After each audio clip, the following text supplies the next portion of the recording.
found this video, then you must be a seeker. Ready to learn about one of the most important tools available to the Foundation? The Huntik trading card game. So why don't we start playing and complete some missions? Hold up, Locke! Our new seekers need to learn a few rules of engagement first. In a game of Huntik, one player leads a team of heroes and tries to complete the goals of the mission at hand. But he doesn't do so without a challenge. The other player is his rival, who will be doing everything he can to stop the mission's success. Shuffle up your deck, Locke. Let's see if you can complete a mission against me. I'll be opposing you by mimicking the tactics of our enemy, the organization. The game is played on the mission map, which is divided into 5 zones. The zone closest to you is Zone 1, and the one deepest into enemy territory is Zone 5. So your Zone 5 is Dante's Zone 1. Also on the map is the mission timer. The mission timer is divided into 7 rounds. When the timer counts down to 7, I'm out of time to finish the mission.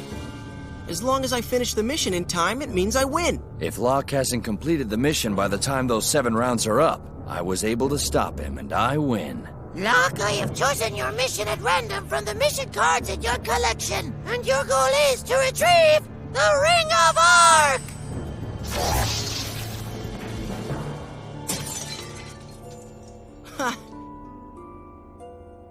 For this mission, we put the Ring of Arc into Zone 4.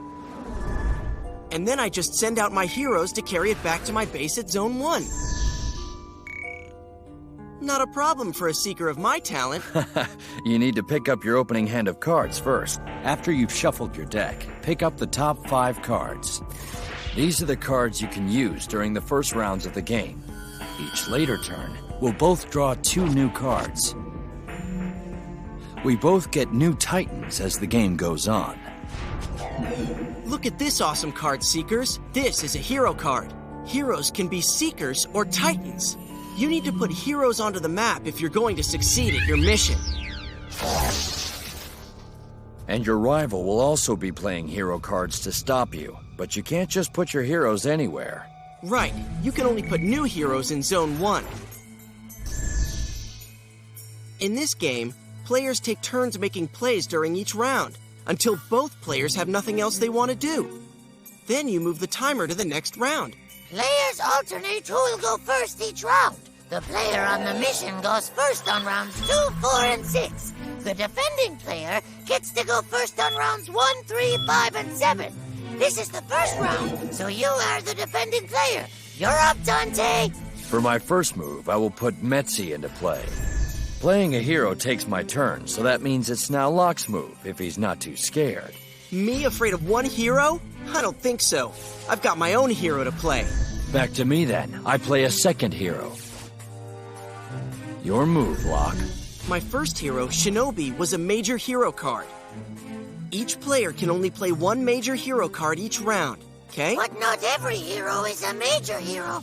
Some cards are minor heroes. Each round you can play as many minor heroes from your hand as you want. Well, I'll play my next hero in Zone 1 next to Shinobi. Back to you, Dante. My first 2 heroes were both minor, so I can still play a major hero this round. Say hello to Morgan the Knife, Locke. Playing heroes is not the only thing you can do when it's your turn. You can also move your heroes around the mission map. That's right. I can make my heroes on the map take action and work on our mission. You and your rival will still go back and forth, taking turns using your heroes or playing new ones from your hand. The ring is in Zone 4, so I better get these heroes moving. One of the things a hero can do is to move 1 or 2 zones in either direction. I'm going to start by moving Springer forward 2 zones. Only heroes that are ready or face up can move. After a hero moves, it is turned sideways and becomes exhausted. That lets everyone know it's already made its move this round. Heroes don't ready until the beginning of the next round on the timer, so be careful when you move them. Just like you to rush into the field. I'll match you by moving Strix 2 zones forward. Just what I thought you'd do, Dante. But did you notice that my Shinobi card has a special power? Many heroes have unique powers. Shinobi has super speed, so it can move up to 3 zones straight into Zone 4 with the ring. Sorry, Locke, but your path is blocked. You can't move forward through a zone that an enemy hero is in. I have one of my heroes in Zone 3, so you can't make that move. I'll just have to go with a different plan then. Instead of moving, I'll put another minor hero into play. I hope this doesn't mess with your plans. Remember Metzi-Lock? I move it into Zone 3 and start a fight. A fight?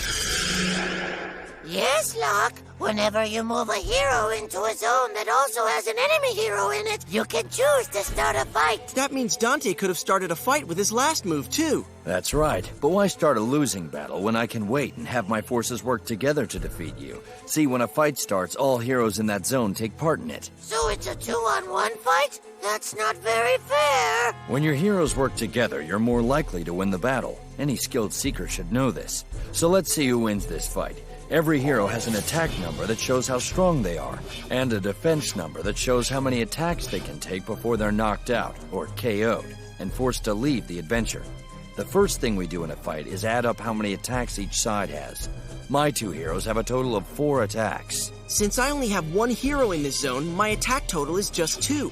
Next, we each get to aim our attacks at the heroes we're fighting.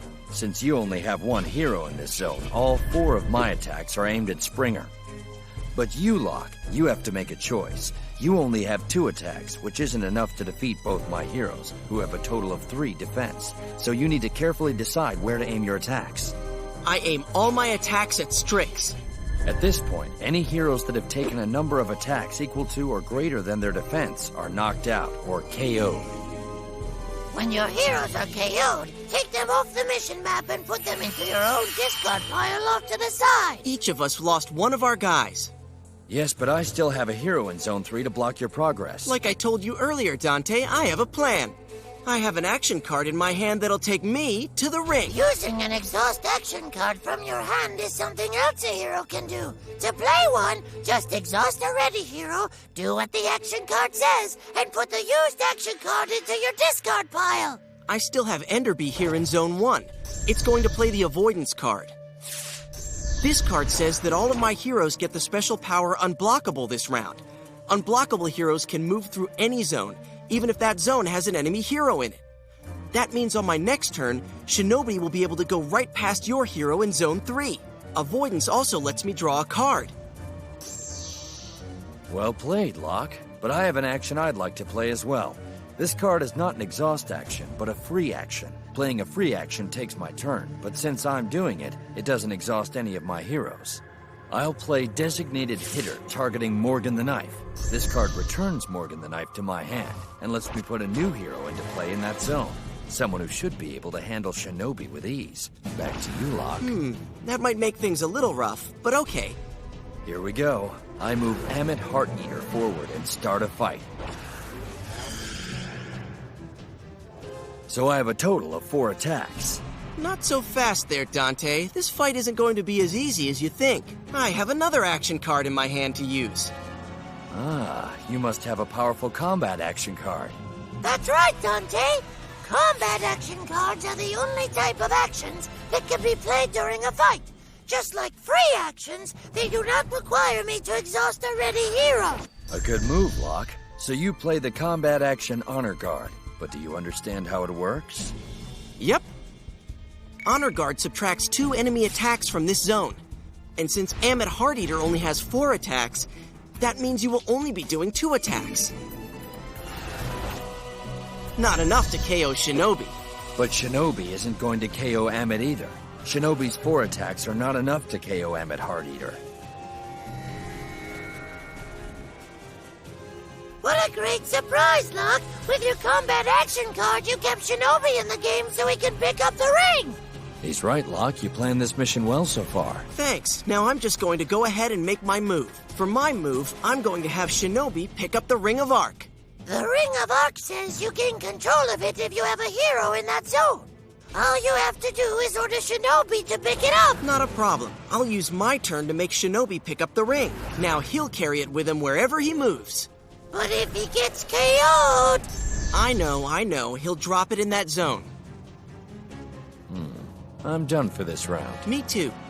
Since neither of us wants to play more cards, that means the first round ends. Time to move on to round 2. At the start of each new round, all exhausted heroes get ready for action and are turned upright. Things look really interesting. You've got the ring, but I've got some tough heroes in your way. Maybe so. However, still, you won't stop me from getting the ring back to my Zone 1 before the time's up. Maybe or maybe not. A lot can change and there are still 6 rounds to go. Well then, fellow Seekers, that pretty much wraps up basic training. But before you go, remember, as Dante just said, a lot of things can happen, but the patterns stay the same. Now you can go get started on your own Huntik missions, okay? With the Huntik trading card game, all the tools are in your hands. Search out booster packs to keep discovering new titans and new missions to complete. Exciting adventures will always be at your fingertips. So everybody hunt it, go!